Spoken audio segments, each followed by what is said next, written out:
The whole Russell Westbrook, the next question, now Paul George is involved in it. Yeah. And it feels like the NBA allowed Greg Popovich to get away with this stuff. And now the players are just saying, you know what, I don't want to answer questions, certainly to this reporter in Oklahoma, Barry Trammell. But what would you do if you're Adam Silver?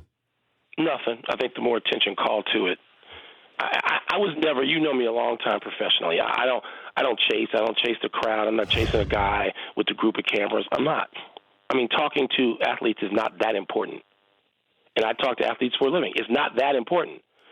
And so I'm saying that Greg Popovich also, what people have to know, and you know this, Greg Popovich is in the top 1% of guys who, when not on camera or at a lectern in a very public setting, helps reporters. How many chats have you and I had with Pop on game days that might last? I mean, there are times where I've gone to his office and I might have wanted to be there in 5 minutes and was there 45. So there's another whole side to Greg Popovich that people don't see on television because he doesn't want to, whatever the game is. Yeah. I don't care. I've had longer conversations that matter more with Greg Popovich than almost any coach in basketball. But these players don't want to be told, you know, Russell Westbrook. Well, don't tell them. I mean, don't tell them. Then in Russell Westbrook's case, which, by the way, this is why I have so many people associated with Oklahoma City that I like and want to see advance in a playoff, any playoff. You know, going back to Billy Donovan, who I covered when he was in college, when I was covering the Big East.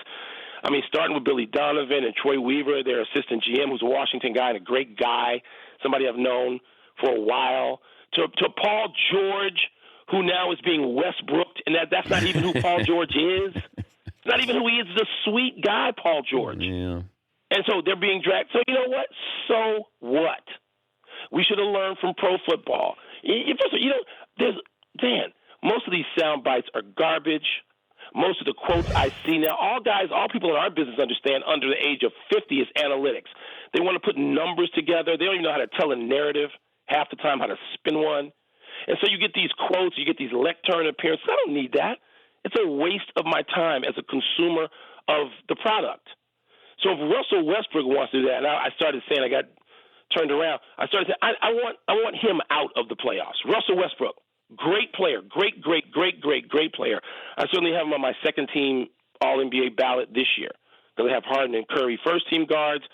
I have Westbrook and Damian Lillard second team guards.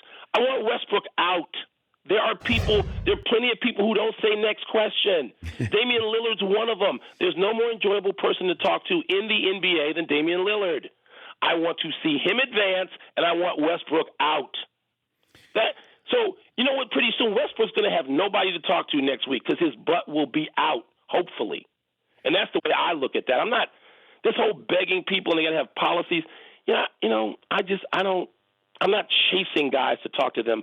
It's not that important. For more Dan Patrick Show, tune into Audience Channel 239 on DirecTV, stream for free on BR Live, or download the Dan Patrick Show app.